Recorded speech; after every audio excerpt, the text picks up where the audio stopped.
Assalamualaikum warahmatullahi wabarakatuh.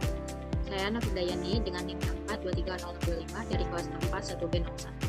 Di sini saya akan mengerjakan tugas UTS mata kuliah analisis sekuritas dan portofolio. Dapat kita lihat di sini bahwa sudah terdapat data harga saham periode bulanan dalam rupiah. Di sini sudah terdapat periode harga saham A dan saham B dan juga data tambahan. Yang pertama, kita akan mencari return realisasi masing-masing saham. Di sini sudah terdapat tabel untuk return saham A dan return saham B. Cara mengerjakannya, kita akan mengerjakan terlebih dahulu return saham A. Untuk mencari return realisasi, rumusnya ialah periode sekarang dibagi periode sebelumnya dikurang 1. Rumusnya sama dengan buka kurung T1 dibagi T0 tutup kurung dikurangi 1. T2 dibagi T1 tutup kurung dikurangi 1. T3 dibagi T2 tutup kurung dikurangi 1. Sama juga caranya untuk return saham B dengan kurung T1 dibagi T0 tutup kurung dikurang 1.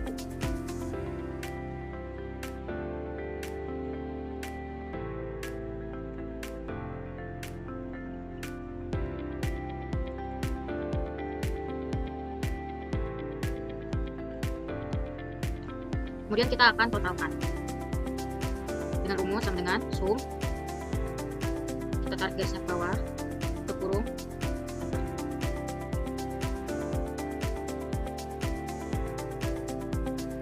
juga. Yang kedua, kita akan mencari hitung rata-rata saham A dan saham B. Cara mengerjakannya sama dengan kita klik di bagian total tadi untuk return saham A, kemudian kita bagi 3. 3 ini dari periode 1, 2, dan 3. Kita enter. Sama juga untuk return saham B. Maka untuk nomor 2 didapatkan rata-rata saham A sebesar 0,026479076 dan juga return saham B sebesar 0,0331240403, atau bisa juga kita jadikan persen dengan cara enter sama dengan klik tadi return rata-rata. Maka return saham A sebesar 2,65% dan return saham B sebesar 3,31%. Selanjutnya kita akan mencari soal nomor 3, yaitu risiko standar deviasi masing-masing saham. Kita akan mengerjakan terlebih dahulu untuk risiko standar deviasi saham A. Di sini sudah terdapat tabelnya dengan return RI yang telah kita kerjakan di saham A. Kemudian untuk probabilitasnya, kalian bisa memilih angka berapa saja asalkan ketika ditotalkan harus berjumlah 1. Maka saya memilih 0,3, 0,4, dan 0,3 lagi. Kita jumlahkan. Kita tarik dari atas ke bawah, kemudian kita klik enter. Selanjutnya, untuk di kolom ketiga ini, kita masukkan rumus sama dengan return RI-nya dikali dengan probabilitas.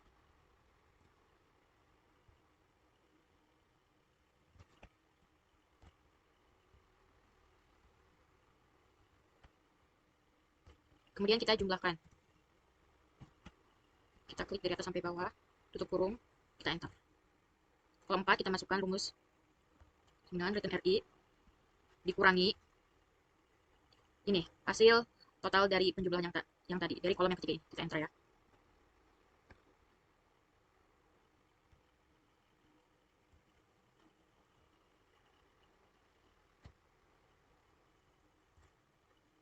Kemudian kita akan mengerjakan kolom kelima. Caranya di kolom keempat ini tadi kita klik, kemudian kita kalikan akar pangkat 2. Rumusnya seperti yang sudah di atas ini. Kita enter.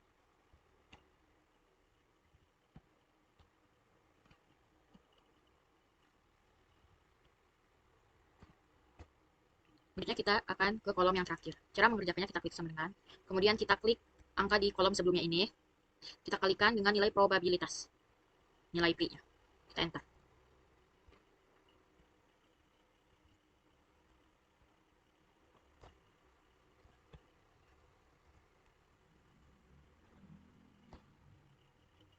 Kemudian untuk nilai variannya, kita klik sama dengan sum, kita jumlahkan. Kita klik dari atas sampai bawah ini, tutup kurung, kemudian kita enter. Untuk mencari nilai deviasi standar sama dengan, kemudian kita klik dari nilai varian ini sebelumnya yang di sini, kemudian pangkatkan dengan 0,5, enter. Kemudian untuk mencari nilai kovariannya sama dengan, kemudian kita klik nilai dari deviasi standar tadi, kita bagi dengan nilai di kolom yang ketiga ini, hasil dari kolom ketiga ini, kita enter. Untuk nilai deviasi standarnya bisa kita jadikan persen. Caranya kita klik sama dengan Kita klik nilai deviasi standar yang di samping, ini kita enter. Maka didapatkan untuk nilai risiko standar deviasi saham A sebesar 0,0306-37219 atau sebesar 3,06%. Selanjutnya, kita akan mencari risiko standar deviasi untuk saham B. Sama seperti sebelumnya, return RI ini kita dapatkan dari hasil perhitungan return saham B ya. Kemudian untuk probabilitas sendiri, kita isi sesuai dengan angka yang kita mau, tetapi hasilnya ketika dijumlahkan harus 1. Untuk nilai probabilitasnya sendiri, saya memilih angka 0,2, dan 0,5, dan 0,3. Kita jumlahkan. Tutup kurung. Enter 1. Selanjutnya pada kolom ketiga ini, kita masukkan rumus sama dengan return RI dikali dengan probabilitas tadi yang sudah kita tentukan. Enter. Kali angka probabilitas yang sudah telah kita tentukan. Enter. Kemudian kita jumlahkan.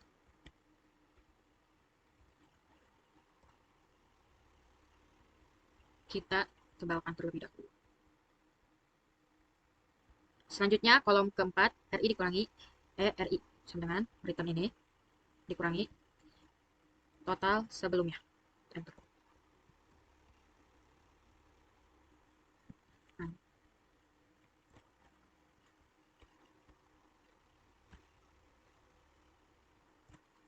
Kemudian kolom berikutnya, RI dikurangi dalam kurung RI dikali akar pangkatnya 2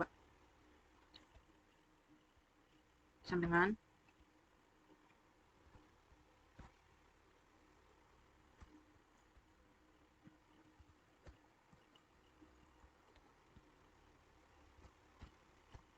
yang terakhir kita masukkan angka dari kolom sebelumnya, kita kali dengan probabilitas yang telah kita tentukan tadi.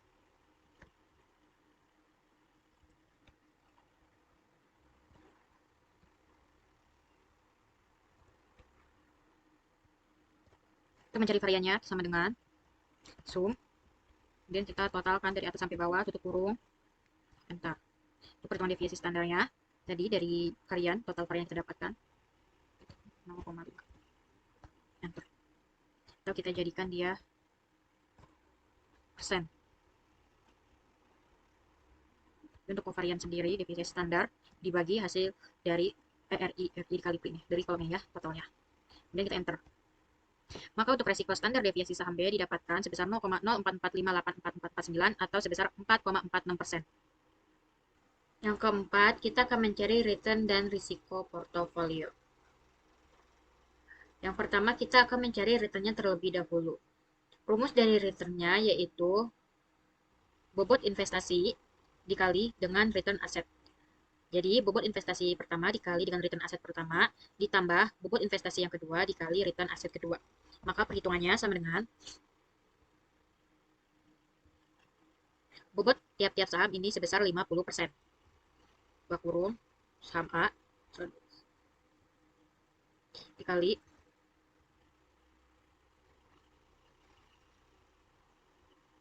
return aset yang pertama, atau return aset A, tutup kurung. Kemudian ditambah, buka kurung lagi, bobot saham yang kedua dikali dengan return aset saham kedua, tutup kurung, sama dengan kita enter. Kemudian kita jadikan persen.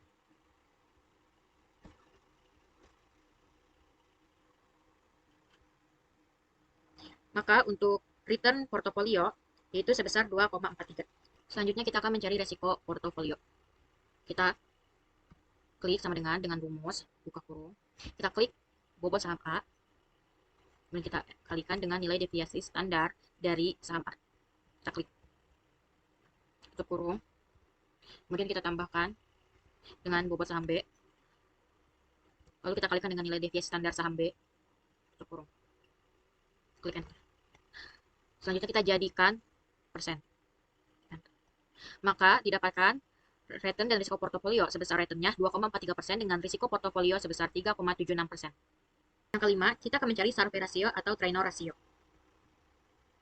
Untuk mencari Sharpe ratio, kita harus mengetahui rumusnya terlebih dahulu, yaitu rumus dari Sharpe ratio, return porto dikurangi tingkat bebas risiko dibagi risiko portofolio. Untuk return portonya kita dapatkan hasil 2,43% dari perhitungan sebelumnya. Kemudian tingkat bebas risiko sebesar 4% yang didapatkan dari data tambahan tingkat bebas risiko 4% per tahun. dan juga risiko portofolio sebesar 3,76% hasil dari perhitungan sebelumnya. Maka perhitungannya yaitu rumusnya sama dengan buka kurung, kita klik, kita kurangi return porto dikurangi tingkat bebas risiko, tutup kurung, kemudian dibagi risiko portofolio. Maka didapatkan hasil Sharpe ratio sebesar minus 41,76%. Setelah Sharpe ratio, kita akan mencari Treynor ratio. Akan tetapi, sebelum mencari Treynor ratio, kita harus terlebih dahulu mencari beta portofolio. Rumus dari beta portofolio sendiri sama dengan W1 dikali beta 1 ditambah W2 dikali beta 2.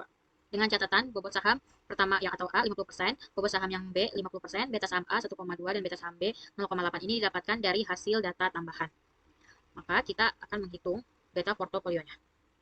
Kita tulis di sini beta portofolio sama dengan rumusnya bobot saham dikali beta saham A tutup kurung ditambah bobot saham B dikali beta saham B tutup kurung, kita enter. Maka didapatkan hasil beta portofolio sebesar 1. Selanjutnya kita akan mencari Treynor ratio. Rumus dari Treynor ratio sendiri adalah return porto dikurangi tingkat bebas resiko dibagi beta portofolio. Maka perhitungannya sama dengan buka kurung, return porto tadi yang kita dapatkan sebesar 2,43 ini, kita klik, kita kurangi dengan tingkat bebas resiko dari data tambahan sebesar 4%, kita tutup kurung. Dan kita bagi dengan beta portofolio yang telah kita dapatkan. Enter. Maka kita mendapatkan Treynor ratio sebesar minus 0,0157. Kita pesankan minus 1,57%. Yang terakhir, kita akan menginterpretasikan kinerja portofolio yang telah kita hitung. Interpretasi kinerja portofolio dari perhitungan yang telah kita lakukan di atas, maka didapatkanlah return portofolio sebesar 2,43%. Ini ya, dengan risiko portofolio sebesar 3,76%. Untuk perhitungan Sharpe rasionya didapatkan hasil sebesar minus 41,76%. Kemudian perhitungan beta portofolionya didapatkan sebesar 1 dengan Treynor sebesar minus 0,0157 atau sebesar minus 1,57%. Sehingga dapat kita tarik kesimpulan bahwa portofolio tersebut memiliki kinerja yang kurang baik dikarenakan return portofolio yang masih di bawah tingkat bebas risiko sebesar 4%. Di mana return dari portofolio ini kita dapatkan sebesar 2,43%. Sedangkan tingkat bebas risikonya sebesar 4%. Untuk nilai Sharpe dan Treynor yang negatifnya menunjukkan bahwa investor belum memperoleh imbal hasil yang sebanding dengan risiko investasi yang ditanggung. Selanjutnya kita akan mengerjakan tugas UTS yang kedua. Di sini sudah terdapat data harga saham dalam bulanan, data parameter pasar, dan juga soalnya. Yang pertama, kita akan mencari return dan risiko masing-masing saham. Di sini sudah terdapat.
Selanjutnya kita akan mencari risiko standar masing-masing saham.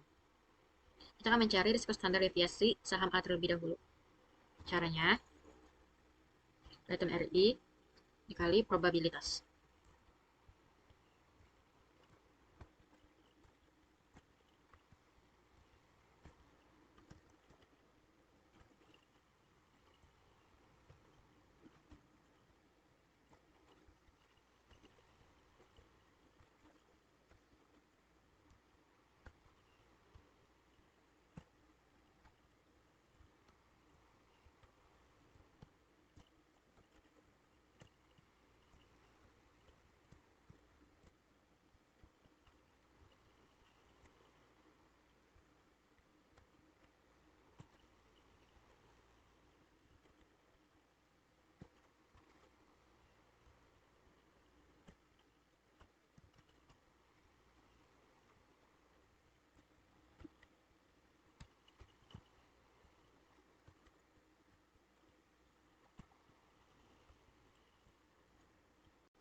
Lanjut ke risiko standar deviasi saham B.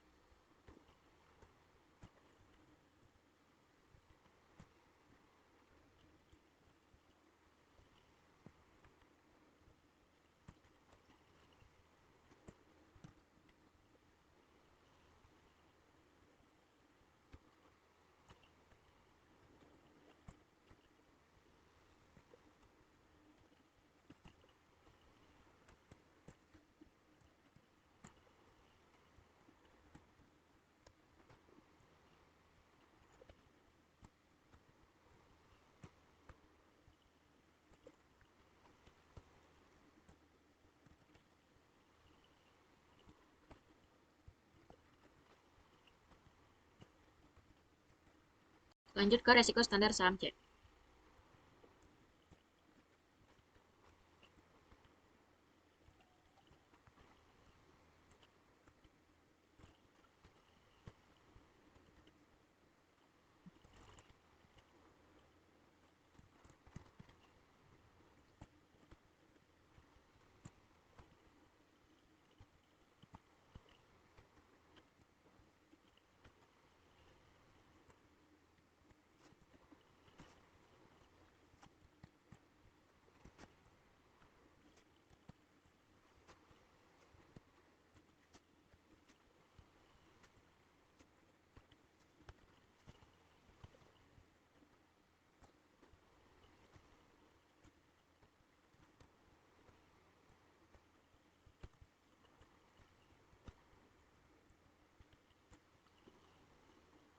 Yang kedua, kita akan menghitung korelasi dan covariance antar saham. Di sini sudah terdapat tabel covariance dan korelasinya. Kita akan mencari covariance saham A dan B terlebih dahulu. Dan rumusnya sama dengan korel yang datang.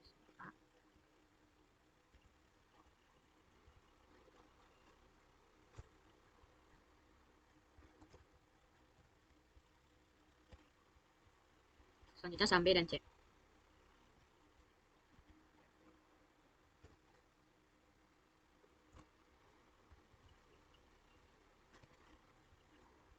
Dan terakhir saham A dan C.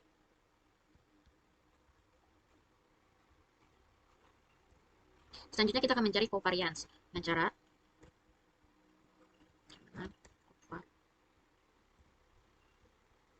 saham A dan B terlebih dahulu. Kurung.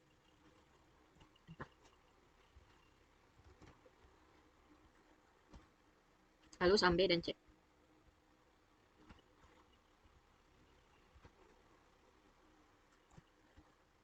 Nah, terakhir saham A dan C.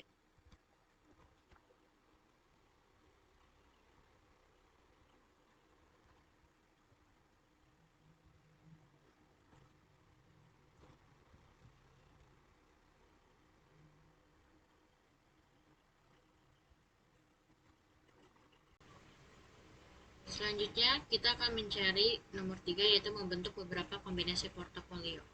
Di sini sudah ada tabel beberapa porto dengan bobot sahamnya masing-masing, matrix. Yang pertama kita akan mencari return porto 1. Dan rumus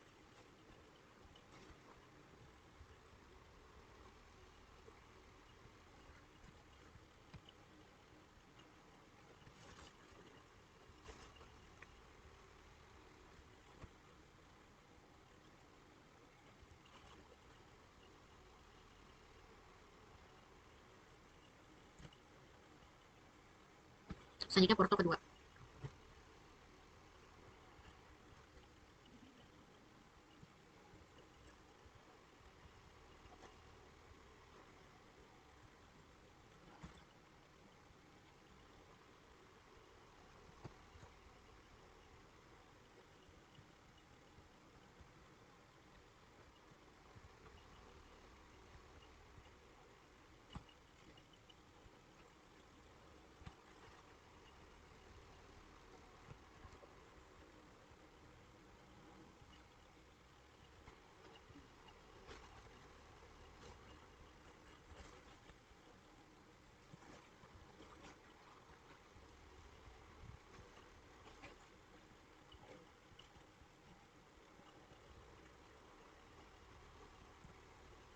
Selanjutnya kita akan mencari resiko tiap portofolio dengan rumus sama dengan SKRT lalu dikali hasil perhitungan dari variance matrix tersebut.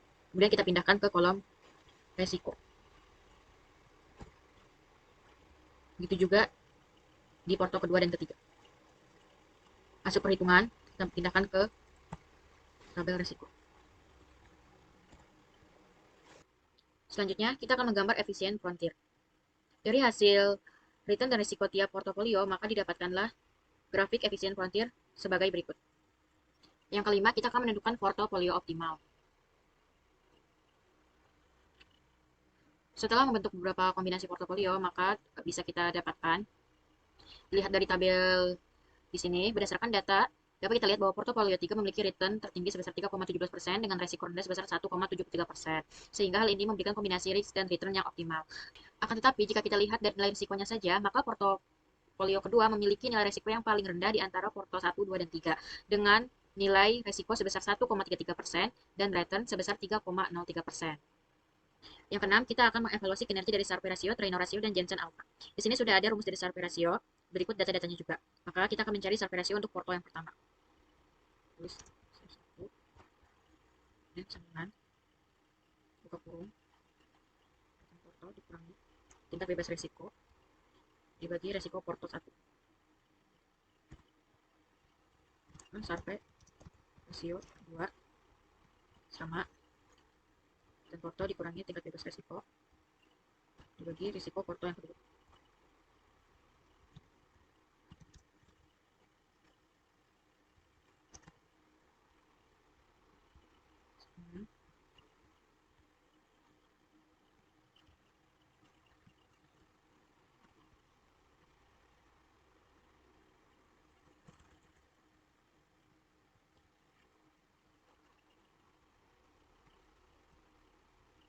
Selanjutnya kita akan mencari Treynor ratio. Tetapi sebelum mencari Treynor ratio, maka kita harus menentukan beta portofolio terlebih dahulu. Di sini sudah ada rumus dari beta portofolio dan juga beta saham yang didapatkan dari data di atas. Di sini dapat lihat saham A 1,2 sampai 0,5 dan saham C 1. Maka kita akan masukkan rumusnya.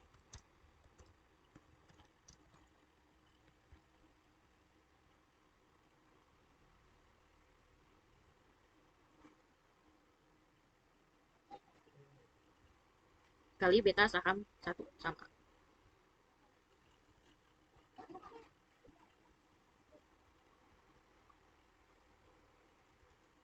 Kemudian kali saham B, beta saham B.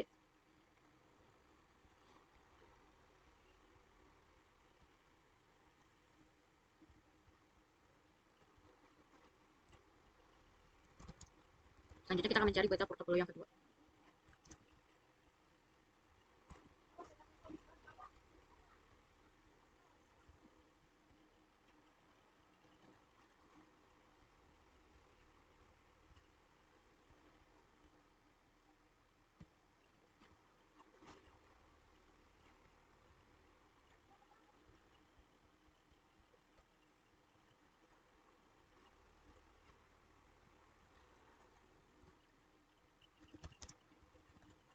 Selanjutnya beta portofolio yang ketiga.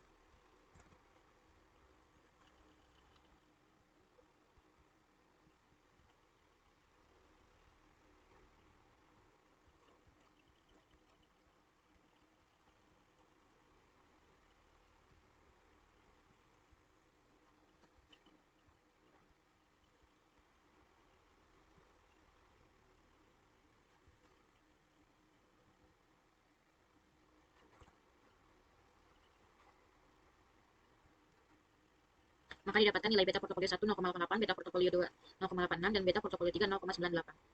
Selanjutnya kita akan mencari Treynor ratio. Dengan rumus Treynor ratio adalah return porto dikurangi tingkat bebas risiko dibagi beta portofolio. Kita akan mencari Treynor 1 terlebih dahulu.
Maka untuk trainer rasio 1 didapatkan hasil minus 0,97%, trainer 2 minus 1,12%, dan trainer 3 minus 0,85%. Selanjutnya kita akan mencari Jensen alpha. Rumus dari Jensen alpha sendiri ialah return porto dikurangi tingkat bebas resiko ditambah beta porto, kemudian dikali dengan return pasar dikurangi tingkat bebas resiko sendiri. Langsung saja kita cari Jensen alpha yang pertama sama dengan kemudian return porto 1, return pasar tambah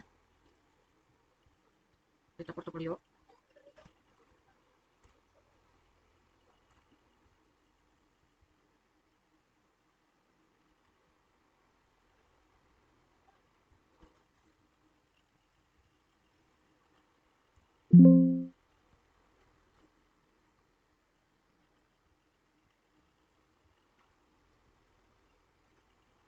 kemudian yang kedua return porto kedua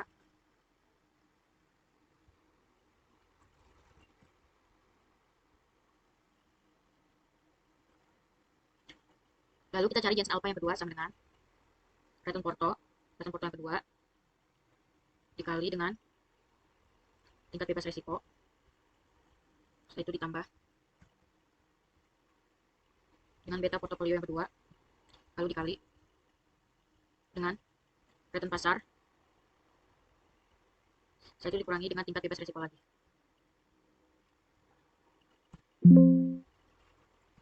Selanjutnya Jensen alpha yang ketiga, kita klik return porto yang ketiga, kemudian kita kali dengan tingkat bebas resiko, kemudian kita tambah, lalu kita tambah dengan beta portofolio yang ketiga, kemudian kita kalikan dengan return pasar, kemudian kita kurangi dengan tingkat bebas resiko lagi.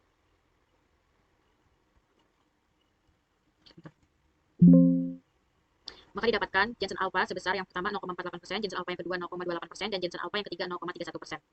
Maka setelah kita lihat kinerja dari Sharpe rasio, Trainer rasio, dan Jensen alpha, dapat kita lihat bahwa dari data Sharpe rasio di atas, ketiga portofolio tersebut menunjukkan hasil negatif. Dan jika dievaluasi dari risiko sistematisnya, yaitu beta portofolio melalui nilai trainer portofolio, maka dapat dilihat bahwa nilai trainer portofolio ini bernilai negatif semuanya dengan portofolio ketiga yang memiliki nilai lebih unggul dibanding yang lain. Dan untuk Jensen alpha-nya sendiri, portofolio 1 memiliki posisi dengan nilai tertinggi yaitu 0,48%. Kita akan memberikan keputusan manajerial investasi. Dari hasil perhitungan yang telah kita lakukan, sebaiknya investor mengalokasikan dana pada portofolio ketiga dikarenakan nilainya yang lebih konsisten dan efisien. Selanjutnya, investor juga harus sering memantau portofolio yang kedua dikarenakan nilai kinerja yang paling rendah di antara portofolio lainnya. Lalu yang terakhir, untuk portofolio 1, investor dapat memberikan modal tambahan secara selektif saat keadaan pasar membaik, dikarenakan portofolio 1 ini memiliki nilai Jensen alpha yang lebih tinggi dibandingkan dengan portofolio lainnya. Tetapi dengan return porto yang masih di bawah tingkat bebas resiko, maka sebaiknya investor memindahkan sebagian aset ke instrumen investasi yang lebih aman.